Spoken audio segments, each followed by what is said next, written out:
문득 거울을 보다 보면 저도 모르는 사이에 깜짝 놀랄 때가 있습니다.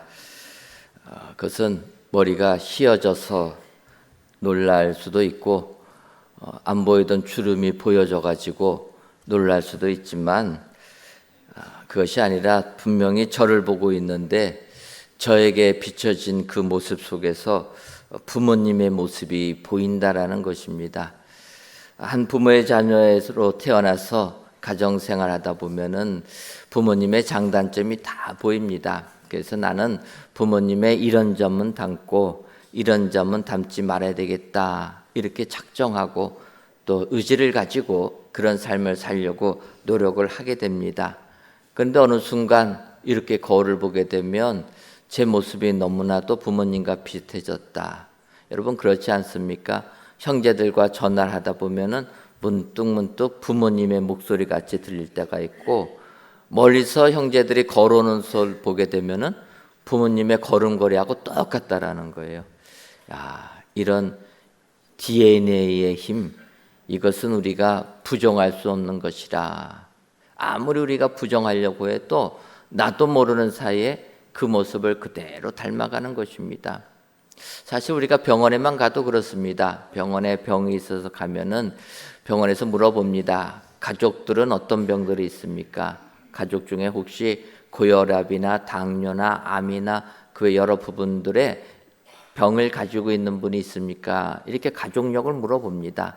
그 이야기는 뭐냐면 그 부모의 유전인자를 받은 사람들은 그 병에 취약할 수밖에 없어서 그것을 알고 치료를 하게 되면 더 잘 치료가 되기 때문에 가족력을 물어본다라는 것입니다. 바꿔 말하면 우리가 세상 살면서 아무리 부정하려고 해도 부모님의 그 DNA는 그대로 우리에게 드러날 수밖에 없다라는 것이 현실이라는 것입니다. 바꿔 말하면 우리의 생명은 부모님의 유전인자에 의해서 결정되어진다 이렇게 볼 수가 있습니다. 하지만 부모의 자녀로 태어난 것은 우리가 어떻게 선택할 수가 없다라는 것입니다. 그래서 부모님의 자녀가 됐다라는 것은 그것을 그대로 물려받을 수밖에 없다. 이것이 우리 생물학적인 한계입니다. 하지만 오늘 성경을 보게 되면 그렇지가 않다라는 것입니다. 우리가 잘 아는 대로 요한복음 1장 12절을 보면 영접하는 자, 곧 그 이름을 믿는 자들에게는 하나님의 자녀가 되는 권세를 주셨으니 우리가 누구든지 예수님을 믿으면 우리는 하나님의 자녀가 된다라는 것입니다. 하나님의 예정하심 속에서 우리가 예수님을 입으로 고백할 때 우리는 하나님의 자녀가 된다. 혈통으로나 육정으로 난 것이 아니라 하나님의 은혜로 우리가 하나님의 자녀가 됐다라는 것입니다. 이것은 우리가 예수님을 믿을 때 가능한 것이라. 어찌 보면 우리의 선택이 될 수 있는 것이고 그 선택이 우리에게 무한한 축복이 되는 줄 믿습니다. 이제 오늘 본문을 보게 되면 이렇게 예수님을 믿어서 하나님의 자녀가 된 우리들, 바로 에베소서 5장 8절에서 이렇게 얘기합니다. 너희가 전에는 어둠이더니 이제는 주 안에서 빛이라. 빛의 자녀들처럼 행하라. 하나님의 자녀가 된 사람들은 하나님의 자녀들처럼 행하라. 빛의 자녀들처럼 행하라라는 것입니다. 우리가 아는 대로 예수님은 이 세상에 참 빛으로 오셨습니다. 그래서 요한복음 1장 9절에 참빛 곧 세상에 와서 각 사람에게 비추는 빛이 있었나니, 우리 예수님을 빛인데 참빛이라고 얘기하는 겁니다. 그래서 그 참빛 대신 예수님, 그 예수를 믿는 우리들도 마찬가지로 세상에서 빛을 발해야 되는 것입니다. 마태복음 5장 14절을 보면 너희는 세상의 빛이라. 산 위에 있는 동대가 숨겨지지 못할 것이요. 빛은 어두운 세상을 밝게 밝힌다라는 것입니다. 숨길 수가 없다라는 것입니다. 바꿔 말하면 우리가 빛의 자녀라면 세상을 밝게 밝히는 축복자들이 다 되어야 될 줄 믿습니다. 그래서 이 시간 빛의 자녀들처럼 사는 삶이 어떤 삶인가 살펴보고 이런 삶을 다 사셔서 주님의 자녀로 하나님이 주시는 축복을 만끽하시는 은혜의 모든 성도님들 되시기를 주님의 이름으로 축원합니다. 그렇다면 빛의 자녀들처럼 사는 삶은 어떠한 삶입니까? 먼저는 열매 맺는 삶입니다. 오늘 본문 에베소서 5장 9절을 보면 빛의 열매는 모든 착함과 의로움과 진실함에 있느니라 이렇게 말씀하고 있습니다. 빛의 자녀들은 빛의 열매를 맺어야 된다라는 것입니다. 바꿔 말하면 하나님의 자녀됨의 증거는 빛의 열매가 있어야 된다.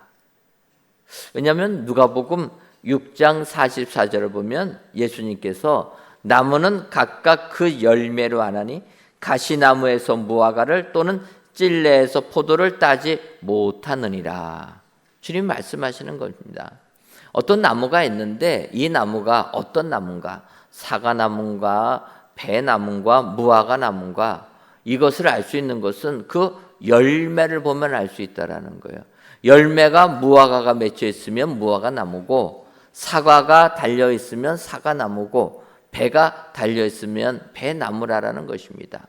우리가 빛의 자녀라면 빛의 열매가 맺혀져야 된다 이렇게 말씀하시는 겁니다.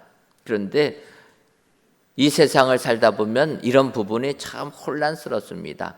특별히 이제 과학이 발달하니까 유전공학이 발달해서 새로운 식물들이 나옵니다. 예를 들면은 뿌리는 감자요, 열매는 토마토인 포메이토라라는 이런 식물이 있습니다. 이 포메이토라고 이름을 명한 것은 감자는 영어로 포테이토입니다. 그리고 토마토는 영어로 토메이토. 근데 이 두 개를 합쳐가지고 포메이토 이렇게 말한 거예요. 뿌리는 감자고 열매는 토마토가 열리는 것.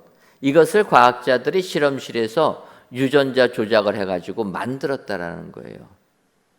이것이 만들어진 게 한 1980년대쯤에 만들어졌습니다. 벌써. 지금으로 말하면은 거의 40년이 훨씬 이전에 이런 포메이토라는 식물이 마련되어 있습니다. 그런데 여러분, 지금 우리가 먹는 감자와 토마토가 여기서 나온 것입니까? 네, 전혀 모르시죠?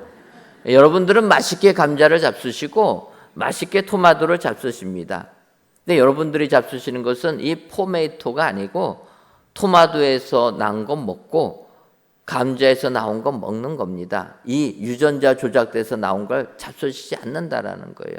왜 그렇습니까?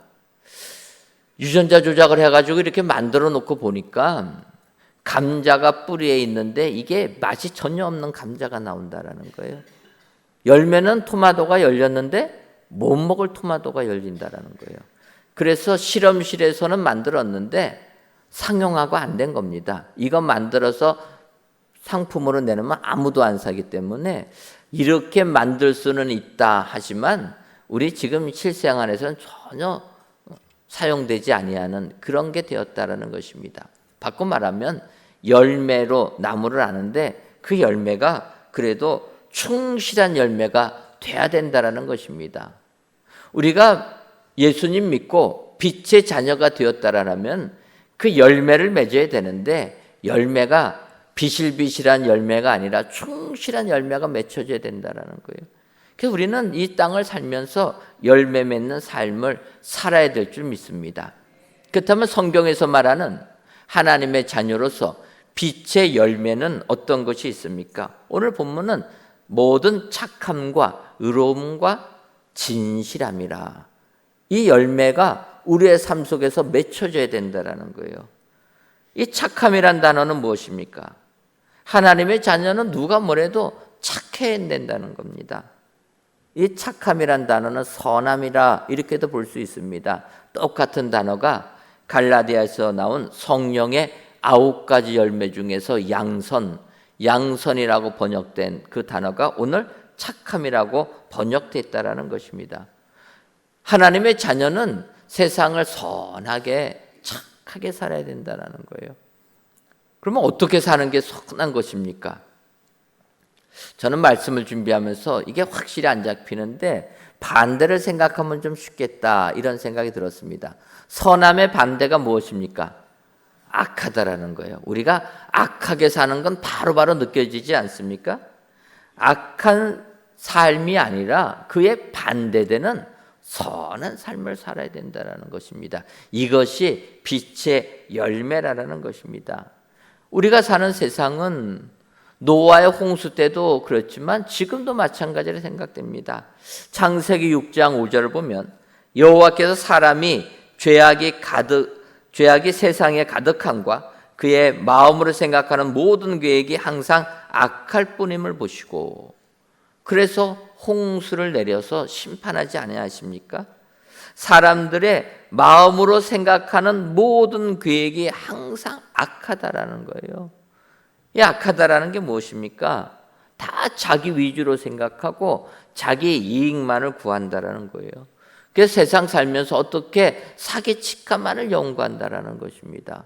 우리나라도 최근에 문제가 되지 않습니까? 전세 보증금. 전세 들어오는 사람이 집 주인에게 보증금을 내고 전세 살다가 기한이 만료되면 그 보증금 받아서 나가는 게 이 보증금, 전세 보증금 제도인데 세상이 악하다 보니까 아예 집주인이 어떻게 합니까? 보증금을 돌려줄 생각을 애초부터 하지 아니하고 높게 전세금 받아가지고 그거 그냥 자기가 써버렸다라는 겁니다. 그래서 집을 수백 채, 수천 채 사가지고 보증금을 다 안 돌려줘 버리는 거예요. 그래서 이런 큰 문제가 됩니다. 그런데 세상은 이런 생각만 하고 있다라는 거예요. 사기칠 생각만 하고 있다라는 것입니다. 남의 아이디어 표절해가지고 자기 것 같이 쓴다라는 거예요. 그래서 자기는 돈만 벌면 되고 자기는 명예만 얻으면 된다. 내 육신의 정욕 채우기 위하여서 상대방 폭력 행하고 나쁜 짓 행하는 거 전혀 이상하게 생각하지 않는다라는 거예요. 여러분 이런 것이 악한 세상이라는 것입니다. 바꿔 말하면 우리 그리스도인들은 이런 악한 세상을 바라보면서 그의 반대의 삶을 살아야 될 줄 믿습니다. 오히려 남에게 도움을 주고 남에게 유익을 주고 그를 사랑하는 삶을 사는 것, 이것이 선한 삶이라는 것입니다. 또 바울 사도는 얘기합니다. 빛의 열매는 의로움이라는 거예요. 옳음이라는 것입니다. 우리가 지금 이 시대를 살면서 이 옳음, 정의가 없는 세상 때문에 얼마나 힘듭니까? 다 정의가 다 사라지고 자기 진영의 옳음만을 얘기하는 거예요. 자기 편의 정의만 얘기합니다. 그래서 나라가 갈라지지 않습니까? 진정한 하나님의 옳음이란 것은 사라지고 다 자기 편에 경도된 그런 편협된 생각 속에서만 옳음을 이야기하는 것. 우리 그리스도인들은 그러면 안 된다는 거예요. 하나님의 의를 기억하고 그 의로운 삶을 살아야 된다라는 것입니다. 더 나아가서 빛의 자녀는 진실함의 열매를 맺어야 된다라는 것입니다. 요한일서 3장 18절을 보면 우리가 말과 혀로만 사랑하지 말고 오직 행함과 진실함으로 하자. 이렇게 권면합니다. 많은 사람들이 말과 혀로만 한다라는 거예요. 말과 혀로만 하는 게 무엇입니까? 마음은 다른 곳에 있고 입술로만 이야기하는 거예요. 우리로 말하면은 그냥 영혼 없는 멘트만 날리는 것 아닙니까? 다른 사람들 잘한다고 이야기하는데 속마음은 어떻습니까? 아니라는 거예요. 남에게 축하해 주는데 속마음은 오히려 축하가 아니라 어떻게 하면 그들을 무너뜨릴까 그런 생각한다라는 것입니다. 겉으로는 위로해 주는데 위해 주는데 속으로는 다 칼을 품고 있는 겁니다. 이런 세상이 우리가 살고 있는 세상, 그래서 진실함이 다 사라진 세상이라는 거예요. 이런 세상을 살다 보면 우리는 상처 가운데 살게 됩니다. 사람들이 진실하지 아니하고 한 입으로 다른 말을 할 때 우리는 굉장히 상처를 받게 됩니다. 하지만 빛의 열매는 아무리 우리가 이런 세상을 살아도 진실해야 된다는 거예요.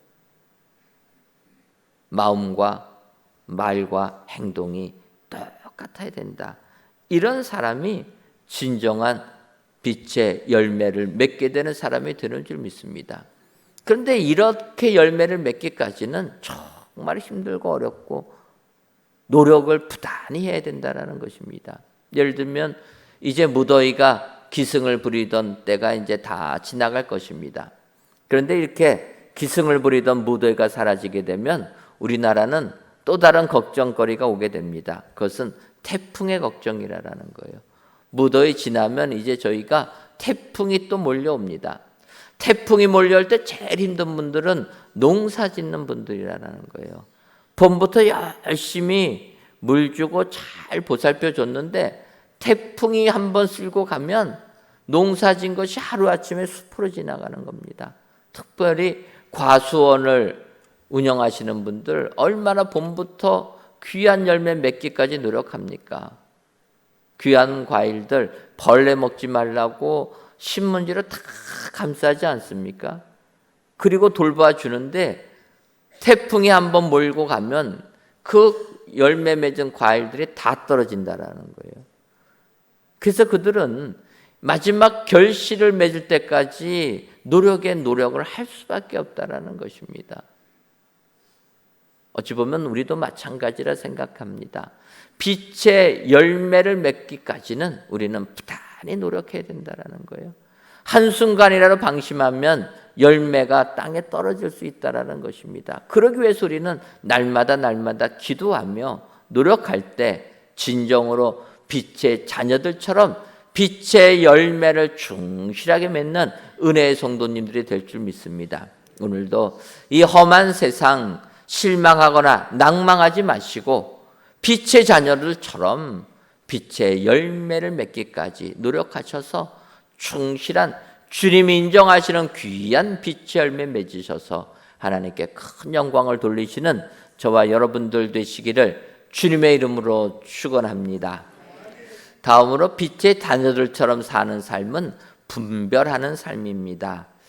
에베소서 5장 10절을 보면 주를 기쁘시게 할 것이 무엇인가 시험하여 보라 이렇게 얘기합니다. 주를 기쁘시게 할 것이 무엇인가 시험하다. 이 시험이란 이 부분을 세번역에서는 이렇게 번역합니다. 주님께서 기뻐하시는 일이 무엇인지를 분별하십시오. 그러니까 바꿔 말하면 시험하다라는 것은 테스트에서 분별해내다 그런 의미로 보게 됩니다. 예수님께서 기뻐하실 일이 무엇인지를 그거를 깨닫는 것이 빛의 자녀의 삶이라는 겁니다. 세상이 기뻐하는 일을 하는 게 아니라 주님이 기뻐하시는 일, 그것을 찾아내야 된다는 겁니다. 예를 들면 예수님께서 십자가에 달려 돌아가시기 전에 마지막으로 예수님의 몸에 향유를 부은 그 마리아의 이야기가 나오게 됩니다. 요한복음 12장을 보게 되면 예수님께서 베다니에 이르셨을 때 3절에 마리아는 지극히 비싼 향유 곧 순전한 나드 한 근을 가져다가 예수의 발에 붓고 자기 머리털로 그의 발을 닦으니 향유 냄새가 집에 가득하더라 이렇게 이야기하고 있습니다. 마리아가 예수님께 향유를 부어드렸던 그 행동입니다. 그런데 마리아 행동을 보던 주의 제자들, 특별히 4절과 5절은 이렇게 얘기합니다. 제자 중에 하나로서 예수를 잡아줄 가룟 유다가 말하되 이 향유를 어찌하여 300데나리온에 팔아 가난한 자들에게 주지 아니하였느냐 하니 향유를 부은 마리아를 비난했다라는 것입니다. 요한복음은 제자 중에 하나로서 가룟 유다가 말했다 이야기하는데 병행 구절을 보게 되면은 제자들이 또는 어떤 사람들이 이렇게 이야기합니다. 바꿔 말하면 가룟 유다는 예수님을 배반한 자니까 제자들 중에서도 그냥 가룟 유다 얘기하지만 다른 성경들을 보게 되면 가룟 유다뿐만 아니라 다른 제자들도 동조했다라는 겁니다. 마리아가 예수님의 발에 향유 붓는 것 그것 좋게 여기지 아니하였고 다른 생각을 했다라는 것입니다. 특별히 가룟 유다는 이 향유가 얼마나 비싼 건지를 이야기합니다. 이거 팔면은 300데나리온을 받을 수 있겠다 얘기하지 않습니까? 300데나리온은 노동자들이 1년 일해서 받는 그 돈이라는 것입니다. 바꿔 말하면 연봉입니다. 이 향유의 가치가 1년 연봉인 겁니다. 얼마나 비싼 향유입니까? 근데 그 향유를 깨트려서 주님의 발에 부어서 없애버린 것 아닙니까? 그러니까 제자들이 왜 허비하냐고 얘기하는 거예요. 이거 팔아가지고 그 돈을 받으면 가난한 자들은 얼마든지 도와줄 수 있는데 이렇게 예수님의 발에 부어버려서 없애버리면 이게 뭐냐라는 겁니다. 근데 여러분, 왜 마리아가 예수님의 발에 향유를 부었습니까? 마리아는 예수님의 장례를 위한 향유 부음이었다 이야기하는 것입니다. 하나님의 아들 되신 예수님, 우리를 구원하기 위해 이 땅에 오실 때에도 구유에서 태어나셨습니다.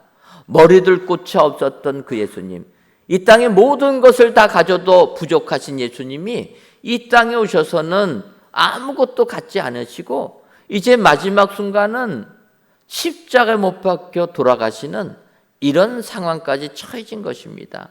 그때 마리아는 이 하나님의 아들 되신 예수님을 위하여서 그 값비싼 향유를 예수님의 발에 부어드리면서 마지막 장례를 예비했다라는 것입니다. 다른 제자들은 이것을 깨닫지 못했습니다. 세상적인 눈으로 보니까 허비라고 봤습니다. 하지만 이 일은 주님이 기뻐하신 일이었다라는 거예요.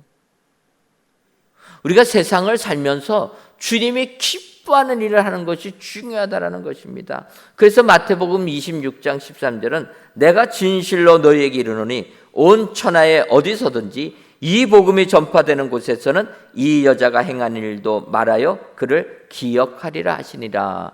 이렇게 주님이 축복하셨다라는 것입니다. 빛의 자녀는 주님이 기뻐하시는 일이 무엇인가 분별해야 된다는 것입니다. 오늘 귀한 예배를 드리신 사랑하는 성도 여러분, 예수 그리스도를 믿으십니까? 그래서 하나님의 자녀들이 다 되셨습니까? 그렇다면 빛의 자녀로서 주님이 기뻐하시는 일이 무엇인가 구별하셔서 사람이 기뻐하는 일이 아니라 주님이 기뻐하시는 일을 행하시는 은혜의 모든 성도님들 되시기를 주님의 이름으로 축원합니다. 마지막으로 빛의 자녀들처럼 사는 삶은 드러내는 삶입니다. 에베소서 5장 11절을 보면 너희는 열매 없는 어둠의 일에 참여하지 말고 도리어 책망하라 이렇게 얘기합니다. 이 책망하라라는 헬라어는 엘렌코로 먼저 책망의 대상을 사람으로 생각해서 낙습시키다 꾸짖다 이렇게도 의미하고 책망의 대상을 어두움의 그 죄악으로 생각해서 드러내어 폭로하다, 고발하다 이런 의미들이 있습니다. 어느 거 하나를 택하기보다는 이 견해들을 취합해 보면 이 빛의 자녀들은 빛의 자녀로서 어둠에 속한 자들 아니면 그들의 죄악을 책망하고 드러내어 빛의 자녀의 삶을 살아야 된다는 것입니다. 오늘 성경은 얘기합니다. 열매 없는 어둠의 일에 참여하지 말아라.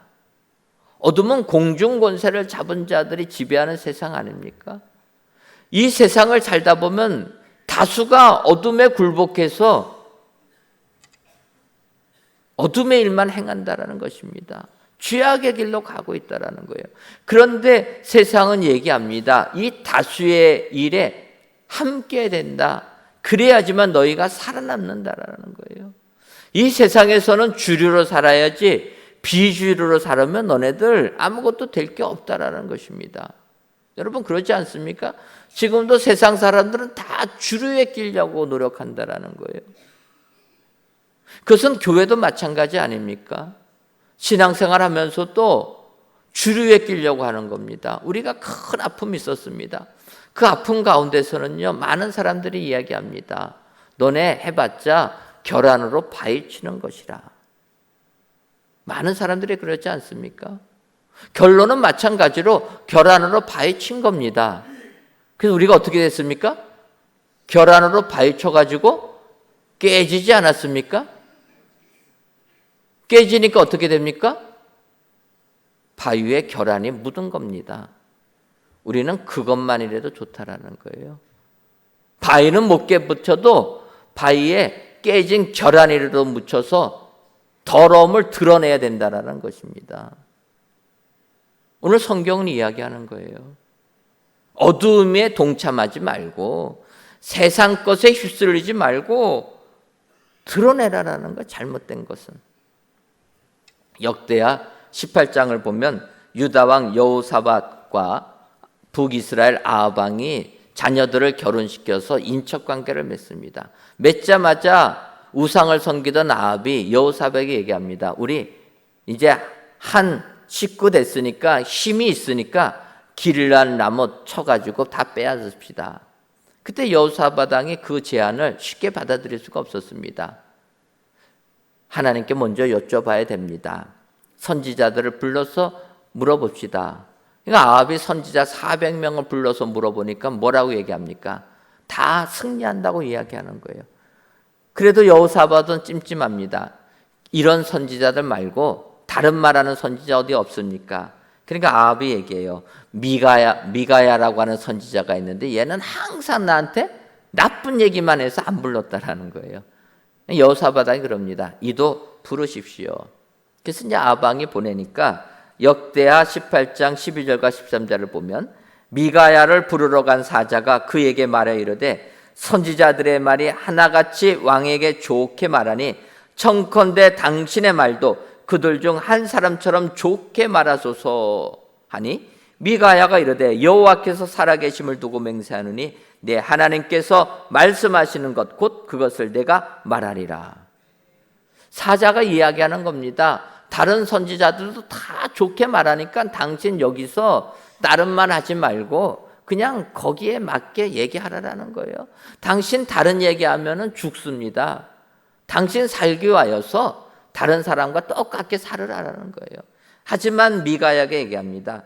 여호와께서 살아계심을 두고 맹세하노니 나는 하나님께서 말씀하시는 것만 말하겠다.